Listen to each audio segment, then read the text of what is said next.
Forward TV. The world is thinking. What happened at 9/11 is we didn't have a strategy, we didn't have bipartisan agreement, we didn't have American understanding of it, and we had instead a policy coup in this country. A coup. A policy coup. Some hard-nosed people took over the direction of American policy, and they never bothered to inform the rest of us. I went through the Pentagon 10 days after 9/11. I couldn't stay away from Mother Army. I went back there to see Don Rumsfeld. I'd worked for him as a White House fellow in the 1970s. All this is in the book. And I said, am I doing okay on CNN? He said, yeah, fine. He said, I'm thinking about it. He says, I read your book. And he said, this is a book that talks about the Kosovo campaign. And he said, I just want to tell you, he said, nobody's going to tell us where or when we can bomb. Nobody. He said, I'm thinking of calling this a floating coalition. What do you think about that? I said, well, sir, thanks for reading my book. And, he said, thanks, that's all the time I've got. Really. And I went downstairs. I was leaving the Pentagon, and an officer from the Joint Staff called me into his office and said, I want you to know, he said, sir, we're going to attack Iraq. And I said, why? He said, we don't know. He said, I said, well, did they tie Saddam to 9/11? He said, no. He said, but I guess they don't know what to do about terrorism, and so they think, but they can attack states, and they want to look strong, and so I guess they think if they take down a state, it will intimidate the terrorists. And you know, it's like that old saying, he said, if the only tool you have is a hammer, then every problem has to be a nail. Well, I walked out of there pretty upset. And then we attacked Afghanistan. I was pretty happy about that. We should have. And then I came back to the Pentagon about 6 weeks later. I saw the same officer. I said, why haven't we attacked Iraq? We still going to attack Iraq? He said, oh, sir. He says, it's worse than that. He said, he pulled up a piece of paper off his desk. He said, I just got this memo from the Secretary of Defense's office. It says we're going to attack and destroy the governments in 7 countries in 5 years. We're going to start with Iraq, and then we're going to move to Syria, Lebanon, Libya, Somalia, Sudan, and Iran. I said, 7 countries in 5 years. I said, is that a classified memo? He said, yes, sir. I said, well, don't show it to me. He was about to show it to me. He said, because I want to talk about it.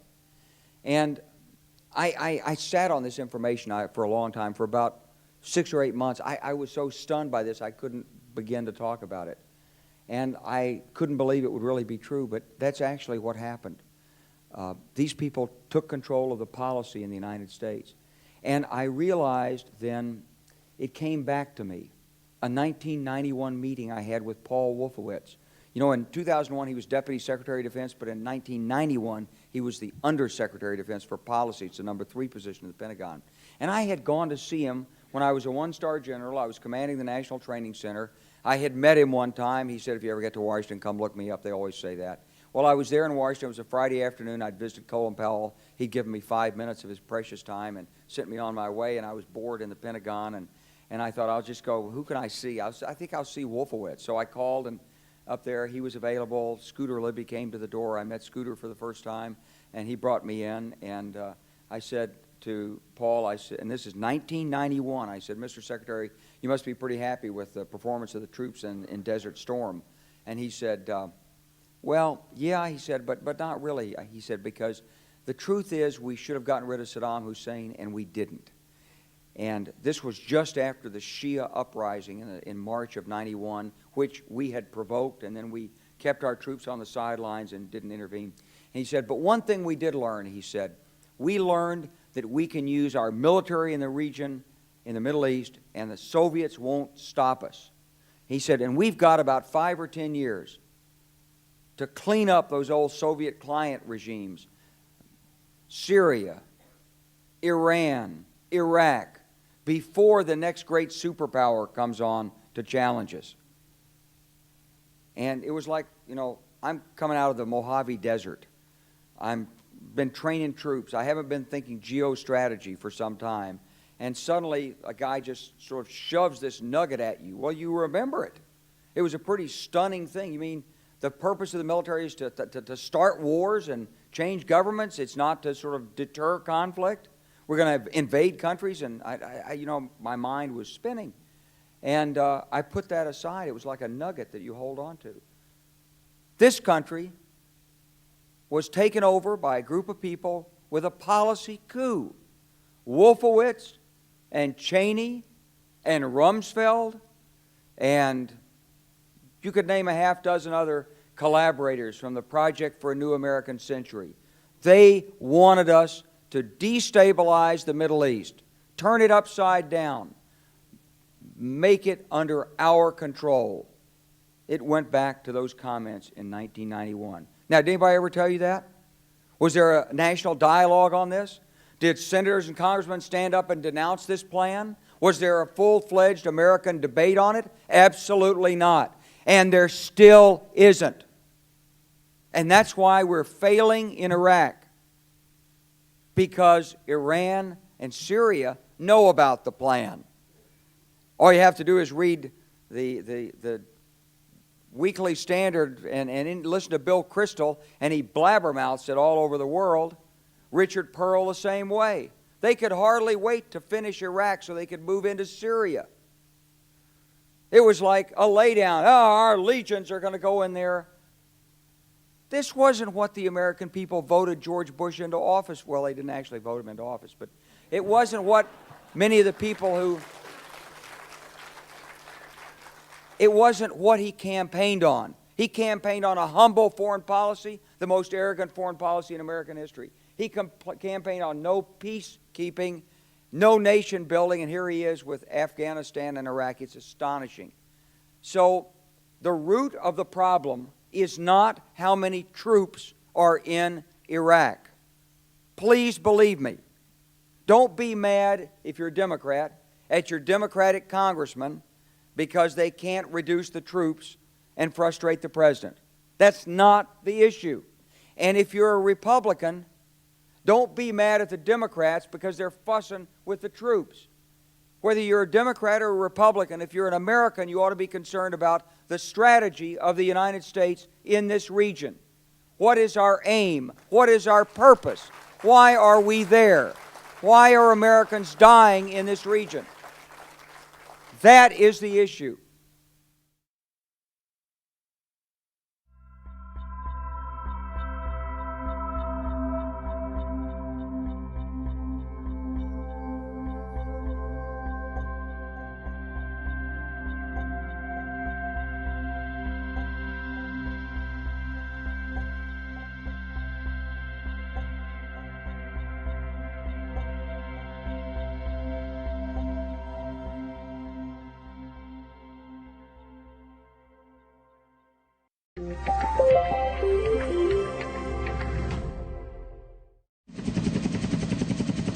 I was in the Pentagon in having a breakfast meeting with a group of 8 or 10 congressmen. I said to them, there'll be something that'll happen in the next year or two that we'll be concerned about and wish that we'd taken the steps to increase our defense budget. The senior military assistant came in and said a plane had hit the World Trade Center, which clearly was an accident. That doesn't just happen. I mean, it just was an accident. That apparently does look like it is in the other building. I went into my office, and then he came back and said a second plane had hit it. And at that point, it certainly was not an accident. It was an attack on our country. It was a nice sunny day, and suddenly all these events occurred in very close proximity. There has been an explosion in the Pentagon. When the plane hit the Pentagon a few minutes later, I think my immediate reaction was first to find out what in the world had happened. I knew it was a terrorist attack, and I knew the building shook, and I knew something it had exploded badly, and that people were going to die. But I didn't know what it was, so my instinct was to go find out what had physically happened. Went down the hall, and outside, the field was filled with pieces of the airplane, and there were people coming out of a burning building, and smoke was billowing up, and people were on the lawn wounded. The first responders hadn't arrived yet. And then people started to come out and provide assistance to those that needed assistance. once people arrived, my instinct was to get back to the office and start thinking through what steps might be needed. If we've had 3 attacks, what might be the next one?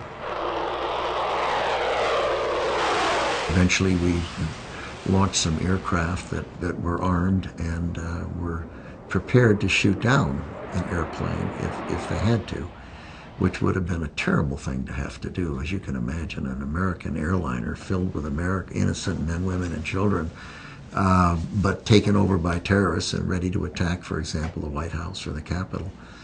Thanks to that wonderful group of brave passengers in the aircraft that they brought down in Shanksville, Pennsylvania, that plane very likely was headed towards the seat of political power, having already attacked the seat of military power and the seat of economic power in New York. It was a terrible day, and we made a decision, I made a decision to not evacuate the building and have non-essential personnel leave, but I was reluctant to leave the terrorists with the impression that they'd shut down the U.S. Department of Defense. It just didn't seem like a good idea to me. In the back of my mind, I just thought it was not a good picture for the world to see the Secretary of Defense leaving to some undisclosed site, and I felt it was important to be there. 20 years ago today, the first prisoners arrived in Guantánamo Bay, the detention camp that was set up by the U.S. following the 9/11 attacks and the ensuing invasion of Afghanistan. In a clear breach of human rights, most prisoners were held indefinitely without trial. DW's Oliver Sallin went to the U.S. naval base at Guantánamo and the camp that some say has come to symbolize one of the biggest U.S. moral failings in the war on terror.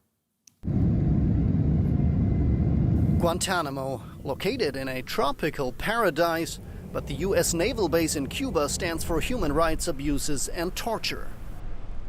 Mohamedou Old-Slahi was held here for 14 years, suspected of involvement in the 9/11 attacks, but never charged for a crime. He was brutally tortured and suffers from post-traumatic stress disorder until today.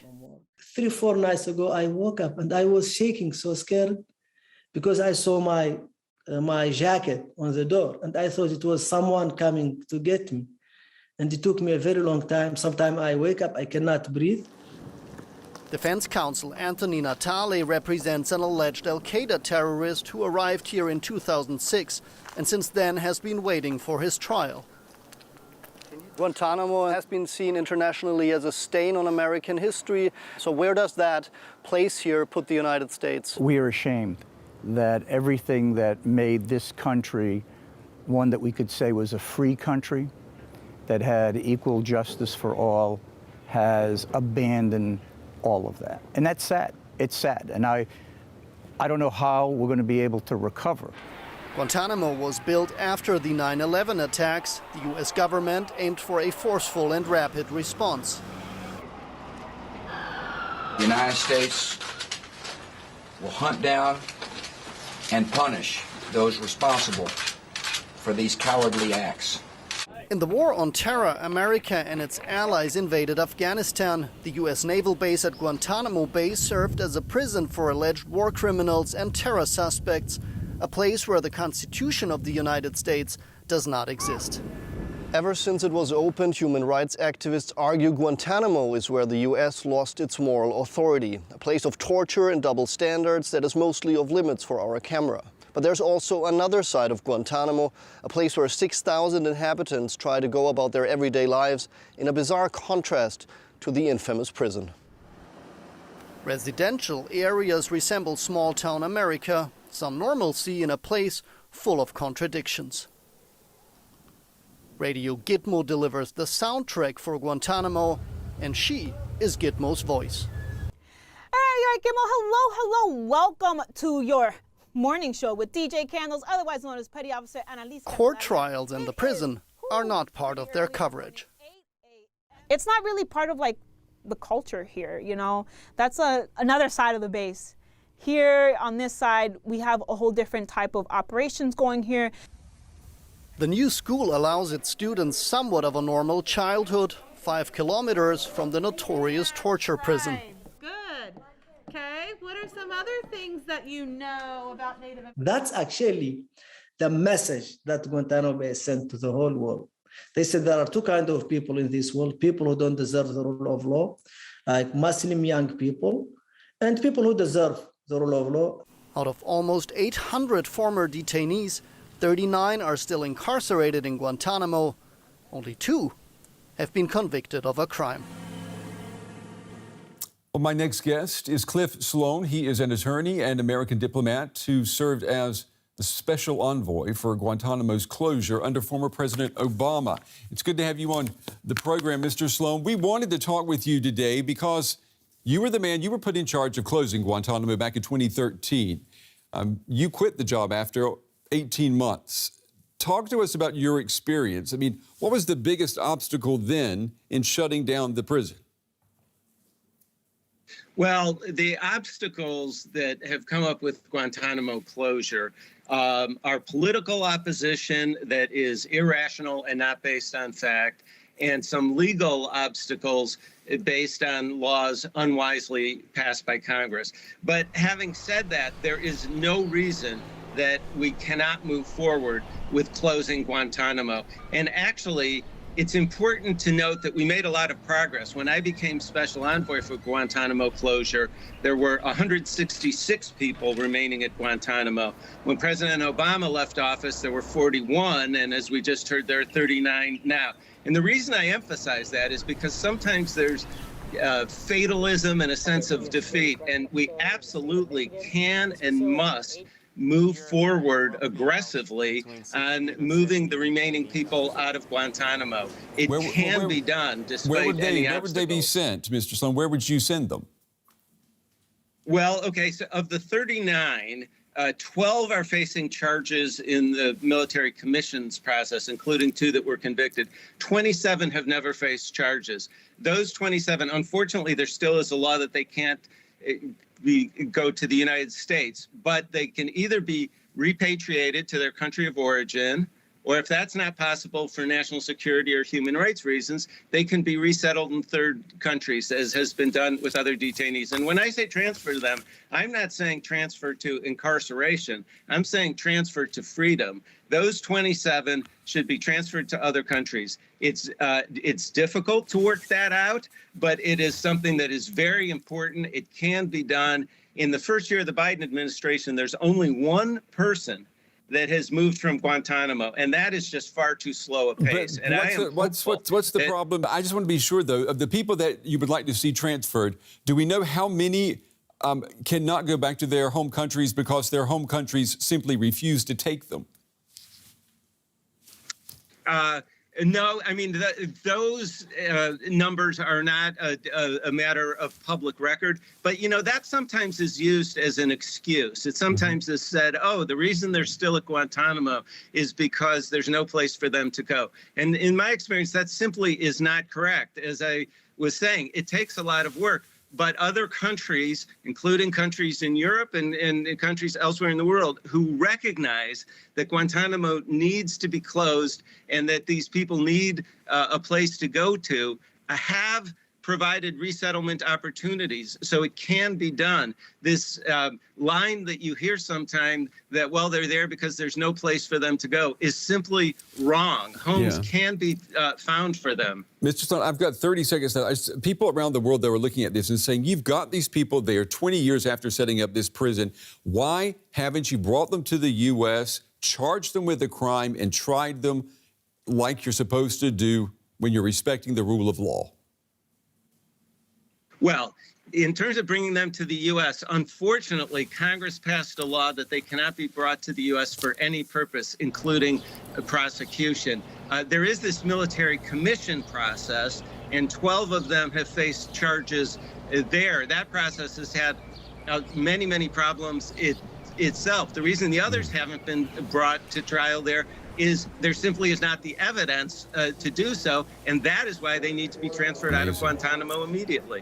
Yeah, it's unbelievable that we're still talking about this situation 20 years later. Cliff Sloan, Obama's former envoy for the closure of Guantanamo, joining us tonight from Washington. Mr. Sloan, good talking with you. Thank you.